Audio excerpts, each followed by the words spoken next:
Et on va se concentrer sur la rentrée scolaire. Enfin, le gouvernement algérien s'occupe de la rentrée scolaire.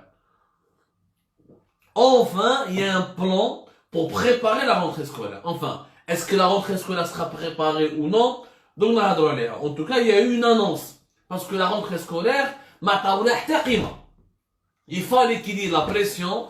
Vous vous rappelez, j'ai fait moi-même sur Algérie Part une émission il y a de cela 10 jours où j'avais tiré la sonnette d'alarme sur l'inconscience et l'irresponsabilité de ce gouvernement algérien qui laisse plus de 9 millions et demi d'élèves abandonnés, des écoliers, des lycéens, des collégiens qui ont été privés d'instruction, qui n'ont plus jamais retourné à l'école et qui ont été totalement livrés à eux-mêmes, ni activité sportive, ni activité culturelle, ni activité éducative, depuis pratiquement le 18, 20 ou le 19 mars dernier. Donc c'est inconscient de laisser plus de 9 millions et demi d'Algériens sans instruction.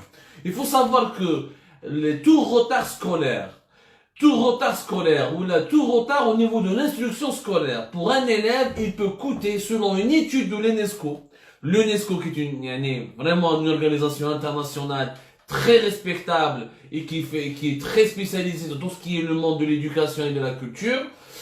Selon une étude qui a été faite par l'UNESCO, tout retard scolaire ou toute forte perturbation qui peut mener vers l'annulation d'un cursus scolaire pendant une année, ça peut engendrer des pertes de 4 500 $ par élève. Les pertes, c'est quoi? C'est que l'élève, en perdant une année, il perd une année de sa vie scolaire. Une année de sa vie scolaire, ça va se répercuter sur la qualité de sa formation, sur son avenir scolaire. Est-ce qu'il pourra arriver au bac ou là? Le stress et l'angoisse et les retards pédagogiques sur le plan pédagogique que cela va occasionner. Et on risque d'avoir beaucoup de déperditions scolaires, c'est-à-dire des élèves qui vont sortir du secteur scolaire parce qu'il y aura un taux d'échec important. Une année de perte, c'est énormément de gâchis sur le plan pédagogique, et ces jeunes-là et ces enfants-là, s'ils ne sont pas formés, s'ils ne sont pas instruits, s'ils ne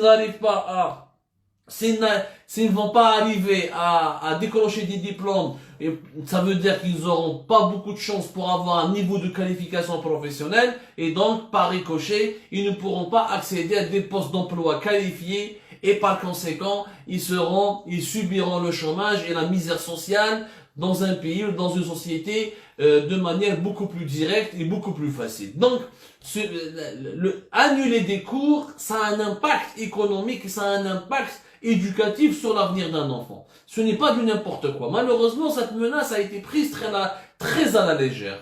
Heureusement, il y avait quelques journalistes qui ont parlé, il y avait des parents d'élèves qui ont tiré la sonnette d'alarme, il y avait les réseaux sociaux, il y avait les écoles privées qui se sont mobilisées, il y avait les enseignants et leurs syndicats qui ont commencé à s'inquiéter. Ok, nous avons donc enfin un agenda. Nous avons un agenda. Mais nous n'avons pas encore un plan de préparation de la rentrée scolaire. L'agenda, le 21 octobre, il y aura la rentrée scolaire pour le cycle primaire. Les primaires, ils le 21 octobre. Même le 4 novembre, il y aura les collégiens et les lycéens. Donc déjà, le gouvernement voulait absolument qu'il n'y ait pas une rentrée scolaire à 100% avant le scrutin du 1er novembre sur la nouvelle constitution. Cela signifie quoi? Cela signifie que le gouvernement accordait dès le départ la priorité à l'organisation d'un scrutin sur la nouvelle constitution, donc à un agenda politique qui a ses yeux. Le gouvernement algérien a privilégié un agenda politique au détriment d'un agenda éducatif ou de l'agenda pédagogique qui concerne quand même l'avenir d'une nation, l'avenir d'un pays. Donc, je voulais des détaillements. La seule concession qui a été faite par le gouvernement, c'est d'assurer la rentrée du primaire. Parce que c'est des écoliers, c'est des enfants, c'est des petits-enfants. Et il est clair que leurs familles, leurs parents ne pouvaient plus supporter cette situation de rester plus de 6 mois, voire 7 mois ou 8 mois, calculés depuis le mois de mars jusqu'à aujourd'hui. Nous sommes pratiquement dans le 7e ou le 8e mois, avec aucune perspective. Donc, le gouvernement algérien a lâché. Il a fait une concession. قال ما عليناش تدخلوا صحاب البريمير يدخلوا في 21 octobre. صحاب الليسي والكوليج يدخلوا في le 4 novembre. Nous avons donc un agenda. Pourquoi je dis que nous avons un agenda, mais nous n'avons pas un plan d'action? Parce que هذا العام une rentrée scolaire, elle est spécifique. Elle va intervenir dans un contexte spécial. C'est une rentrée scolaire très particulière. D'où est-ce qu'elle vient cette particularité? Nous avons la pandémie de la Covid-19, il y a une situation, l'épidémie du coronavirus Covid-19, elle rend cette année scolaire très particulière. Mais chez qui le virus qui continue de circuler à travers le monde entier. À travers le monde entier. Les écoles, c'est des lieux de regroupement. C'est des lieux de regroupement par excellence. C'est des classes, donc c'est des lieux fermés, c'est des classes, c'est des cours, c'est des infrastructures où il y a pas mal d'espaces verrouillés, des espaces fermés, avec un fort taux de regroupement de la population.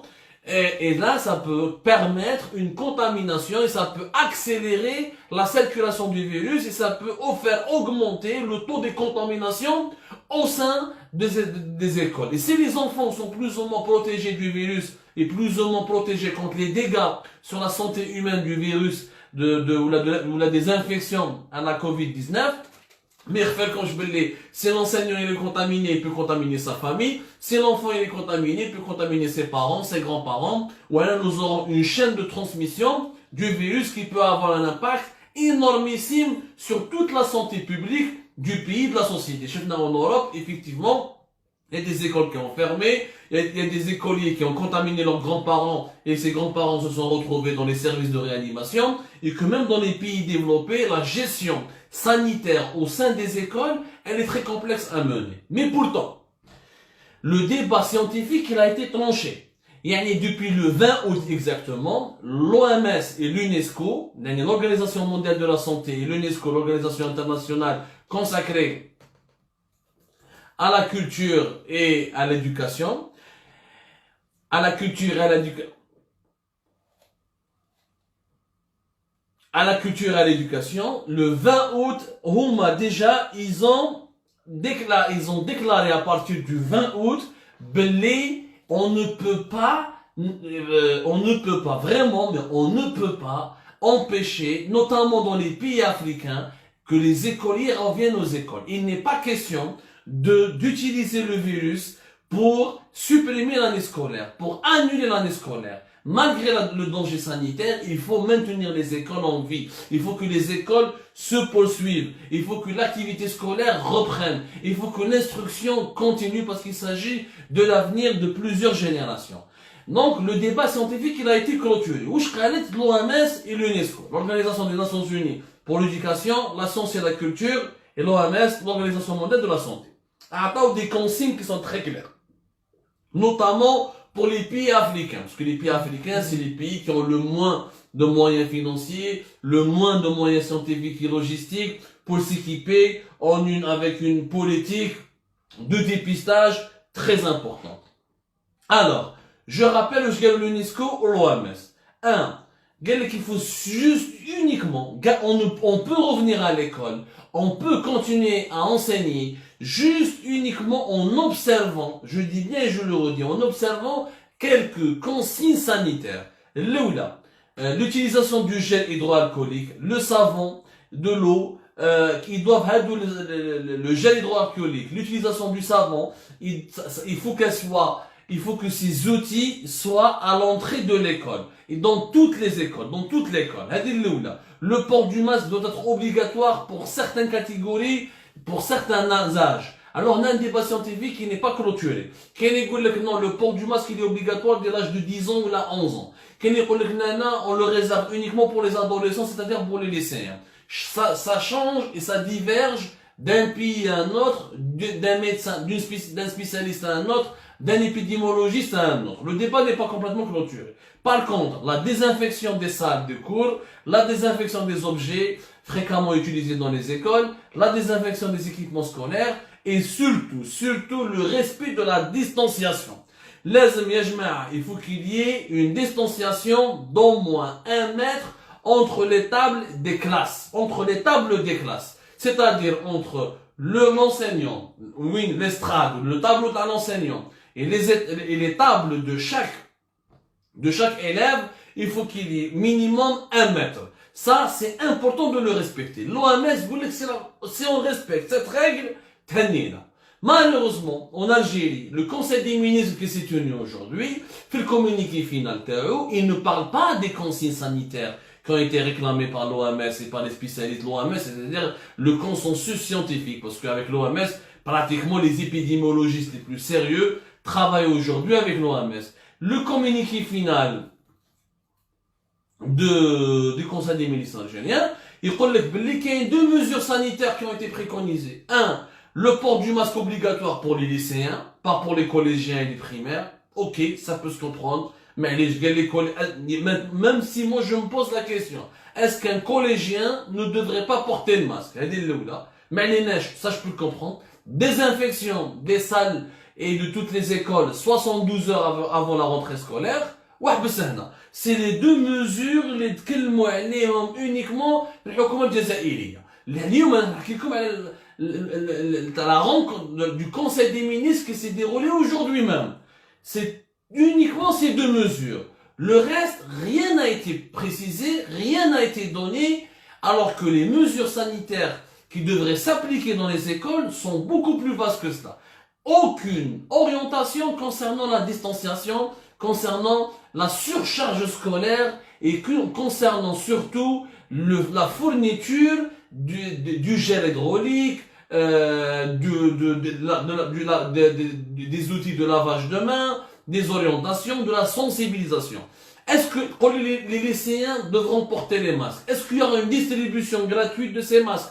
Ou est-ce que les Algériens devront tous les acheter? Grande question. Est-ce que les écoles seront équipées entièrement par du gel par du gel hydroalcoolique avec du savon et de l'eau propre, etc. Donc, le Conseil des ministres n'a pas respecté les consignes sanitaires. Nous avons réclamé le retour de nos enfants aux écoles. Nous avons réclamé et demandé que l'année scolaire puisse, il faut revenir à l'école, c'est clair. Le débat il est clôturé. Le 20 août, l'OMS et l'UNESCO reprennent le débat. Il faut qu'il y ait école. Le virus ne doit pas empêcher l'école. Il faut qu'il y ait des conditions. Mais les conditions sanitaires nécessaires. Une rentrée scolaire et tu vas ramener plus de 9,5 millions d'élèves dans des conditions qui ne seront pas préparées pour protéger la santé de ces élèves-là et de leurs enseignants et de l'ensemble des travailleurs du secteur de l'éducation contre le risque sanitaire. Malheureusement, aucune mesure plutôt concrète adoptée par le gouvernement algérien. C'est la surcharge scolaire. Les écoles, nous avons un taux de surcharge qui dépasse les 20%. Ça, c'est les chiffres officiels. Alors que les chiffres sur le terrain, on parle d'un taux de surcharge officiel de 35 jusqu'à 40%. Je donne la surcharge. Prenez comme les critères internationaux parlent de 25 à 27 élèves par classe. En Algérie, nous dépassons ce seuil, cette norme internationale, minimum de 20%, si ce n'est de 40% selon les régions, selon les wilayas les plus peuplées, comme les grandes villes, les quartiers populaires, les grandes agglomérations, etc. C'est-à-dire que la norme le taux d'occupation des classes scolaires en Algérie, il est de plus de 40 élèves par classe. Il y a même des classes avec 50, voire 60 élèves. Comment tu vas garantir leur sécurité et leur santé? Même si tu vas désinfecter chaque 2 heures. Le virus il parce que il y a une concentration importante d'un nombre important de personnes dans un espace clos et fermé qui est la classe. C'est impossible. Donc c'est impossible. La première règle sur laquelle il faut veiller, c'est la distanciation. Cela signifie quoi? Cela signifie que l'Algérie doit créer des nouvelles classes, doit réaménager ses écoles. Et ça, c'est un travail qui commence dès maintenant, qui aurait dû commencer il y a plus de 2 mois. Normalement, l'Algérie aurait dû, comme l'ont fait beaucoup de pays africains, je vais vous citer des exemples concrets. Il fallait 3 mois de cela, il fallait commencer à réaménager des classes. Et dans les régions, dans les villes, où on ne peut pas garantir 17 ou 20 élèves par classe, en ce moment, la norme scientifique, on parle de 17 à 15 élèves par classe. Si on ne peut pas garantir cette norme, il faut trouver d'autres méthodes d'enseignement. Mais ne كذبوش على روحنا. Comme un pays africain, l'Ouganda. L'Ouganda, un petit pays de l'Afrique australe, c'est quand même un pays assez intéressant, quand même. L'Ouganda, c'est pratiquement plus de 30 millions d'habitants, mine de rien. C'est 42 millions d'habitants, c'est exactement comme nous, voilà. Nous sommes 44 millions d'habitants, l'Ouganda, c'est 42 millions d'habitants. L'Ouganda, il n'a pas programmé sa rentrée scolaire. Les moyens. Je n'ai pas des écoles adaptées pour les normes sanitaires dont parle l'OMS. Je ne peux pas garantir la distanciation sociale, je ne fais pas de rentrée scolaire. Ou j'ai dit, nous allons faire des cours à la télévision. Les cours scolaires seront donnés à la télévision, en direct. Mais il y a beaucoup de gens en Ouganda qui n'ont pas de télévision. Ils n'ont pas de télé. La télévision est encore un objet de luxe, est encore un symbole et un signe de luxe en Ouganda. Où je dis les autorités de l'Ouganda, ils ont financé un programme pour distribuer plus de 150 000 écrans de télévision à travers le pays. Bon, je dis pas que c'est une idée, elle va pas remplacer l'école, on est bien d'accord. C'est une forme d'enseignement à distance. L'Ouganda n'a pas la fibre optique, n'a pas les moyens d'Algérie, n'a pas les mêmes taux de pénétration d'internet, et malgré ça, il se débrouille. Il a pensé à une idée originale. Diffuser tous les cours de l'école sur la télévision, et les gens, et même dans les petits villages, les enfants se regroupent et apprennent directement à la télévision. Directement en suivant la télévision, voilà, en restant accrochés sur leur écran de télévision. C'est une idée qui peut être originale, que nous pouvons en Algérie exploiter dans des quartiers, ou là dans des villes où on ne peut pas respecter, ou là imposer le respect de la distanciation au sein des écoles. C'est hyper important ce que je suis en train de dire, les jma'a. C'est vraiment très concret et très important. On dit comme parce qu'un tel yom, تجيك 50 ولا 40 طفل dans une classe, يعني le coronavirus Covid-19 راح يزيد يطرطق, il va exploser de manière exponentielle. Et la maladie ne va pas s'arrêter. باش نفهموا مليح, ne va pas s'arrêter parce que il faut pas que l'école devienne un foyer actif du coronavirus Covid-19. Il faut pas que l'école devienne un foyer dangereux qui permettra la propagation et la circulation massive du virus. Non, la distanciation, c'est la seule solution. Mais nous ne sommes pas des pays européens qui ont beaucoup de milliards et de moyens pour faire des campagnes de dépistage. Nous n'allons pas dépister les enseignants pour savoir qui est malade, qui n'est pas malade. On n'a pas fait le dépistage depuis le mois de mars, on ne va pas le faire maintenant. L'OMS, je dis qu'il faut par contre garantir, au moindre cas suspect, le moindre cas suspect, l'enseignant me dit l'école, me dit en isolement jusqu'à ce qu'on va voir pendant 14 jours ou une semaine comment son état de santé va évoluer. Maintenant, est-ce que l'État algérien a mobilisé des unités médicales ou des médecins au niveau de chaque école pour surveiller? On n'a pas de test de dépistage, ok, mais on a le diagnostic. Nous connaissons aujourd'hui les symptômes du coronavirus Covid-19. Qui je parle de l'humateo, est-ce que ça j'ai des problèmes respiratoires, ou là. Est-ce que nous avons mis en place, ou là nous allons mettre en place un dispositif qui va consister à repérer les cas suspects et à les renvoyer chez eux à la maison et en leur demandant gentiment de rester là-bas, confinés 14 jours ou là 7 jours. Même on va voir leur état de santé. C'est juste une question d'organisation, ça ne demande pas 10 milliards ou 10 millions pour dépister. Ça ne demande pas des tests PCR, ça demande juste de la surveillance régulière menée par des médecins sérieux, assermentés, qui savent ce que c'est que qui ont une formation basique en infectiologie, qui savent les symptômes de cette infection de la Covid-19, où les l'école en protégeant chaque jour, en surveillant chaque jour l'évolution de l'état de santé des enseignants, des élèves. Ça, c'est très important à faire. C'est hyper important à faire. Au Sénégal, il y a une nouvelle organisation, des rentrées scolaires, l'OMS, au Sénégal. Il y a 500 000, mais il y a 3 millions et demi, il y a 3 millions et demi d'élèves, il y a 550 000. Ils leur ont garanti une première rentrée scolaire. من بعد جاو موراهم d'autres دفعات واخرين. يعني chaque fois on fait rentrer une partie des élèves. Chaque pays essaie de se débrouiller à la ses moyens على حساب ses potentialités, على حساب ses risques, على حساب ses dangers. Mais, ceci dit, l'organisation, elle est nécessaire. Or, حنايا اليوم شفنا في الكونساي دي مينيستر شفنا une annonce, شفنا une concession. يعني لو gouvernement باينه باللي كانت لحقاته لهنا ما كانوش حابين ils voulaient pas d'une rentrée scolaire avant le scrutin du référendum sur la nouvelle constitution du 1er novembre prochain. Ils voulaient absolument décaler après le 1er novembre. Il y a eu une pression populaire qui est importante. Il y a une véritable pression populaire, une pression médiatique à laquelle nous avons participé humblement, mais avec conviction. Nous avons arraché un acquis, c'est le retour de nos enfants aux écoles. Mais il faut maintenant l'organiser ce retour.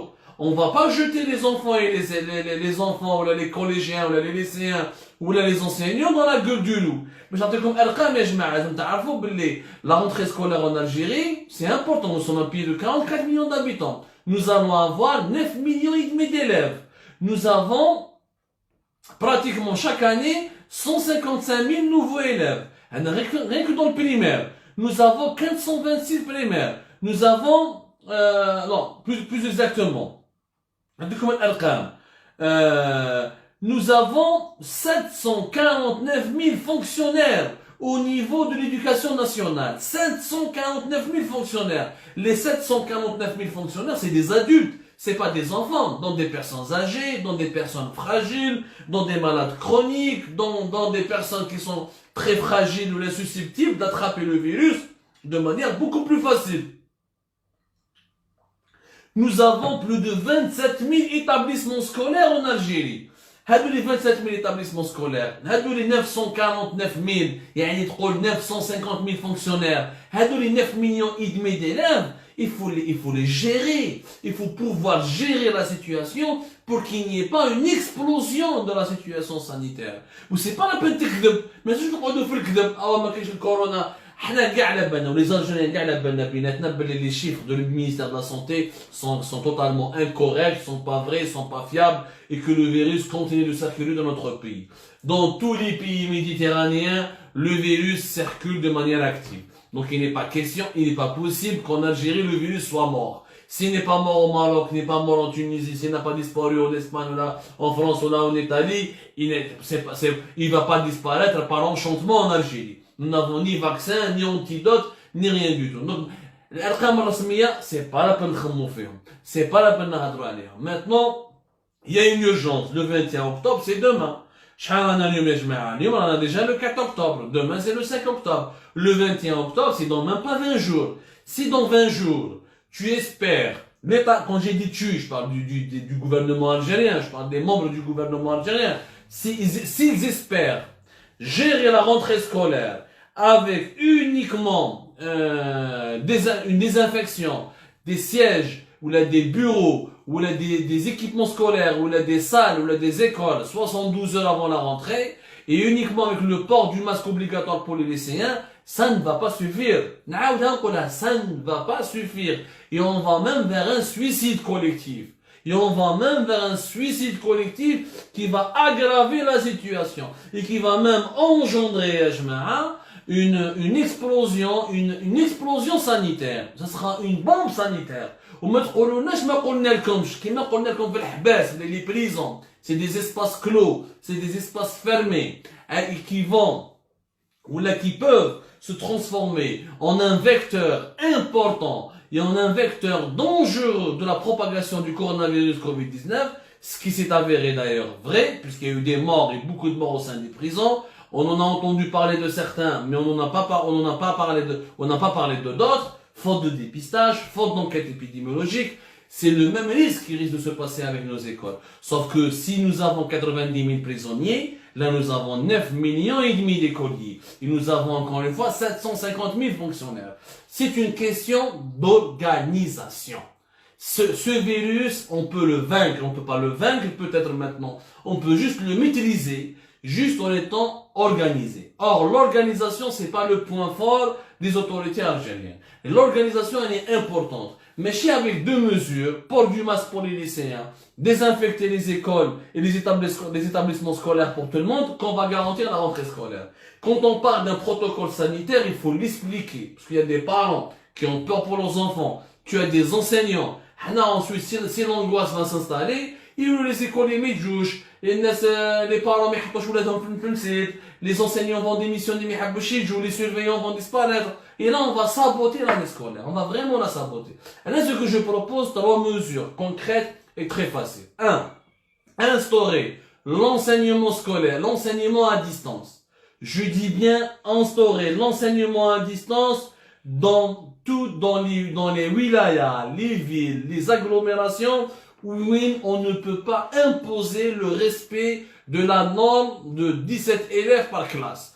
Et là, on ne peut pas imposer le respect d'1 mètre de distance entre chaque table et entre le bureau, l'estrade ou le tableau de l'enseignant et le reste de la classe. L'enseignement à distance peut passer par quoi? S'il est difficile de le mettre en place par Internet, il faut utiliser la télévision. Aujourd'hui, la télévision, il n'y a pas un foyer en Algérie où il n'y a pas de télé. Nous avons 96% de taux de pénétration de la télévision. Dans chaque foyer, il y a une télévision. On peut le NTV, ou créer un canal, ou obliger toutes les chaînes privées à consacrer des demi-journées ou des tranches d'horaire pour l'enseignement des matières. Pourquoi ne pas créer une chaîne éducative gérée par l'État et le NTV où les programmes scolaires vont passer H24 pour les lycéens, pour les collégiens et pour le cycle primaire. Dans le cas où l'idéal, naturellement, c'est Internet et la visioconférence. Mais dans l'idéal où c'est pas possible, dans l'idéal, normalement c'est pas un idéal d'utiliser la visioconférence et d'utiliser Internet. Mais nous sommes ce que nous sommes un pays complètement sous-développé, mais il n'y a rien à espérer là-dessus. Mais la télévision peut constituer une solution. Deuxièmement, réaménager les écoles en urgence. Il est possible de créer des classes avec 15 élèves. C'est tout à fait possible. Réaménager le temps scolaire. Pourquoi créer des programmes scolaires réaménagés? Et dans la classe fait à 50. 25 يبداو الصباح 25 يبداو عشيه ولا 20 يبداو الصباح 20 يبداو عشيه ولا 15 يبداو الصباح و15 يبداو عشيه. Il vaut mieux ralentir un peu la cadence même si on ne termine pas le programme scolaire. Il est censé au moins de faire de 50%. Si on arrive à réaliser 50% de nos objectifs ou à arriver à 60-70% du programme scolaire, on ne va pas réaliser 100% à l'âme. Aucun pays au monde ne va réaliser 100% du programme scolaire. Même le Japon, la Corée du Sud n'espère pas réaliser 100% ou enseigner 100% de leur programme scolaire. C'est découper, aménager le temps scolaire, changer la programmation, changer l'emploi du temps, créer c'est des organisations qui doivent être mises en place. C'est des organisations. C'est une solution qu'il faut absolument, je le redis, absolument appliquer. La troisième chose, réquisitionner. Si nous n'avons pas le temps de construire de nouvelles écoles, on est d'accord, on ne peut pas construire de nouvelles écoles rapidement. Dans les quartiers populaires, dans les villes ou les agglomérations, où il y a un manque de place au sein des écoles, il faut réquisitionner. Moi je propose, pourquoi ne pas réquisitionner les casernes? Pourquoi ne pas réquisitionner les espaces vides, les anciennes usines? Pourquoi ne pas réaménager de nouveaux espaces? On peut créer par exemple des chapiteaux. On peut faire des chapiteaux.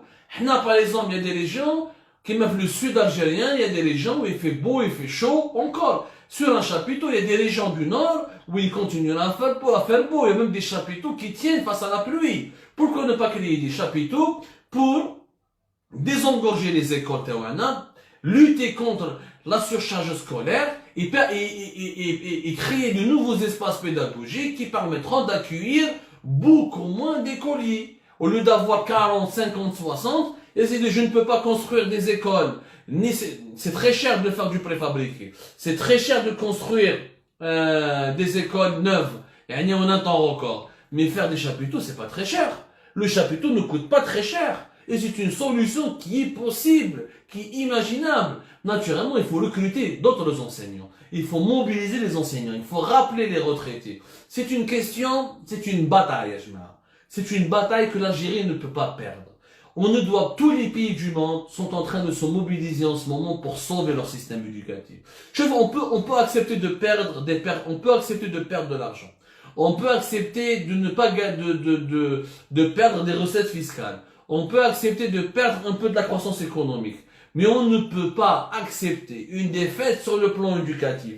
On ne peut pas accepter, je le dis, je le redis, on ne peut pas accepter de gâcher l'avenir de nos enfants. الطفل كي ما يقراش عام ولا 6 شهور عندها un impact على حياته راهي كبيرة. On est en train de le... Il y a des pays, un peu comme le Kenya par exemple, en Afrique. Le Kenya, qu'est-ce qu'il a décidé? De redoubler tout le monde. Le Kenya, il a redoublé tout le monde. Bon, le Kenya, c'est un pays beaucoup plus peuplé que nous. C'est plus de 50 millions. C'est plus de 50 millions d'habitants.